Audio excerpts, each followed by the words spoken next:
네, 안녕하세요. JB입니다. 제가 어젯밤에 멤버십 커뮤니티 게시판에 올린 글을 통해서도 말씀을 드리긴 했지만 어제 시장은 특별한 방향성 없이 기업들이 그냥 각각 따로 플레이하며 혼조세를 보이며 끝이 났습니다. 새벽 2시에 있던 3년물 국채 입찰은 잘 될 거라고 예상한다는 말씀을 드렸는데 실제로도 매우 잘 끝이 났고요. 아무튼 오늘 같은 날은 유튜버 입장에선 영상을 제작하기가 좀 애매한 부분이 있습니다. 다른 유튜버분들은 어떤지 모르겠는데 저 같은 경우에는 아무래도 전체적인 시황을 바탕으로 앞으로의 방향성을 예측하는 류의 영상을 올리잖아요. 물론 뭐 맞을 때도 있고 틀릴 때도 있지만요. 근데 이렇게 중요 기업 실적 발표도 없고 또 중요한 경제지표 발표도 없는 주간에는 참 영상을 만들기가 곤혹스러운데요. 그래서 오늘은 전체적인 시황보다는 개별 기업 소식 몇 가지 전해드리면서 제가 평소에 하고 싶었던 이야기를 좀 해보는 시간을 갖도록 하겠습니다. 네, 일단 요즘 시장은 지난주 금요일에 발표된 고용보고서가 계속해서 좋은 분위기를 깔아주고 있습니다. 이걸 이제 우리가 채권 시장을 보면 알 수가 있죠. 채권이 요즘 계속 안정적으로 움직이잖아요. 새벽에 있던 3년물 입찰도 역대급 규모였는데 잘 소화를 했고요. 이런 채권의 안정화 자체가 증시의 좋은 분위기를 밑바탕에 깔아주고 있다. 이렇게 판단하시면 될 것 같고요. 다만 이제 우리가 유일하게 악재라고 판단되는 부분은 현재 주식들의 가격이 비싸다는 거. 물론 미국 주식들은 아무리 비싸다고 시장이 판단하는 상황에서도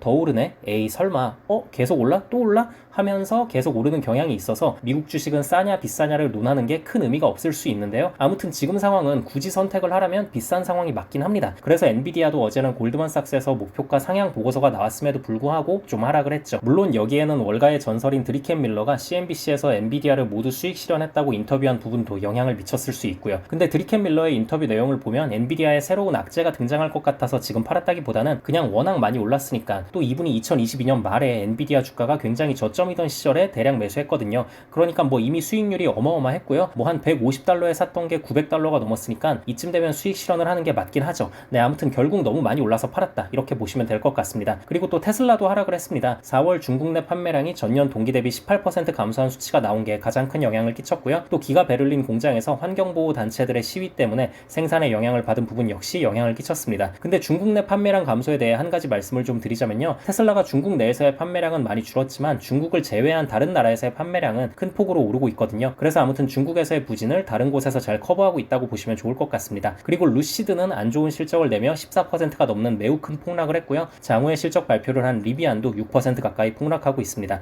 리비안은 주가 방어를 하기 위해 애플과의 협업하더라 뉴스를 실적 발표 직전에 의도적으로 뿌린 건 아닌가라는 생각이 드네요. 그래서 아무튼 리비안은 애플과 협업한다는 찌라시가 있었기 때문에 그나마 저 정도 선 하락에서 그쳤다는 생각이 듭니다. 루시드와 리비안이 제2의 테슬라가 될 거라는 부푼 꿈을 안고 이 종목에 투자한 분들이 꽤 계실 거예요. 실제로 몇 년 전만 해도 이 종목들의 주가가 너무 말도 안 되게 폭등했었죠. 이때 올라탄 개미들도 정말 많고요. 물론 미래는 알 수 없는 거고 실제로 저 두 기업이 그렇게 될 수도 있는 거겠지만 근데 저는 이렇게 역사와 전통이 없는 거기에 실적도 뒷받침되지 않는 신생 기업이 단순히 기대감만으로 주가가 오를 때 매수하는 걸 주식에서 가장 하지 말아야 할 행위라고 생각합니다. 이 부분은 제가 몇 년 전부터 정말 유튜브 시작할 때부터 매번 강조해서 말씀을 드렸던 것 같아요. 직접적으로 종목 언급까지 자주 했었죠. 니콜라, 루시드, 리비안 사지 말자. 혹시 잘못된 판단으로 사서 이미 물려 있다면 절대 물타기는 하지 말자. 제가 이 말씀을 늘 드려왔어요. 이게 왜 그러냐면요. 여러분 주식시장의 특징이 1등만 살아남는 경우가 많아요. 그래서 같은 섹터에서 무슨 뭐 제2의 누구가 되자 이러는 거 저는 너무 안 좋게 보거든요. 같은 시장에서 경쟁한다고 했을 때 2인자가 살아남는 게 굉장히 힘들어요. 심지어 루시드, 리비안 이런 애들은 2인자조차도 안 되잖아요. 아주 오래전에 이제 뭐 100년도 넘었죠. 내연기관 자동차가 처음 발명되고 했을 때 이때도 정말 많은 자동차 기업이 생겼어요. 내연기관 자동차의 발명은 지금 전기차의 발명보다도 훨씬 더 위대한 혁신이었잖아요. 아니 그 전까지는 막 인력거 끌고 말 타고 다니고 그랬으니까. 자 근데 지금 와서 보면 어떻습니까? 당시 그렇게 많은 미국의 자동차 회사들이 생겼었는데 아직까지 살아남고 시장에서 건재하게 활동하는 기업은 포드, GM, 크라이슬러 이 정도밖에 없어요. 물론 뭐 독일의 벤츠, BMW, 아우디라던가 일본의 도요타라던가 한국의 현대차 같은 기업들도 있지만 얘네들은 처음부터 미국 시장에서 경쟁한 애들이 아니잖아요. 자동차 산업 특유의 지역 폐쇄성을 잘 활용해서 독일, 일본, 한국이라는 본인들 국가에서 먼저 성공을 거두고 미국 시장에 진출을 한 경우이기 때문에 예외로 봐야 합니다. 또 해당 국가들이 정부 차원에서 밀어준 부분도 좀 있었고요. 네, 아무튼 그래서 루시드, 리비안의 미래가 어떻게 될지 아직은 아무도 모르는 거지만 저는 개인적으로 굳이 이곳에 투자할 이유가 있을까 싶습니다. 제가 또 늘 강조하는 게 거는 리스크 대비 수익률이잖아요.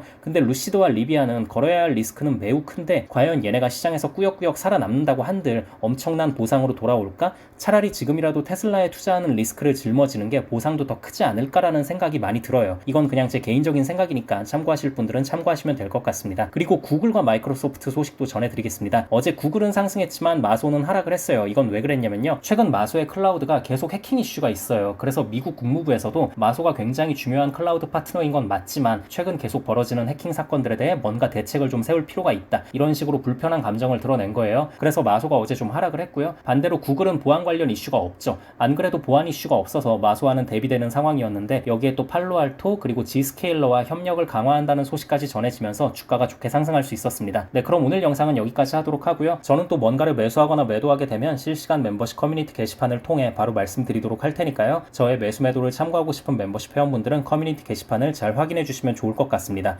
감사합니다.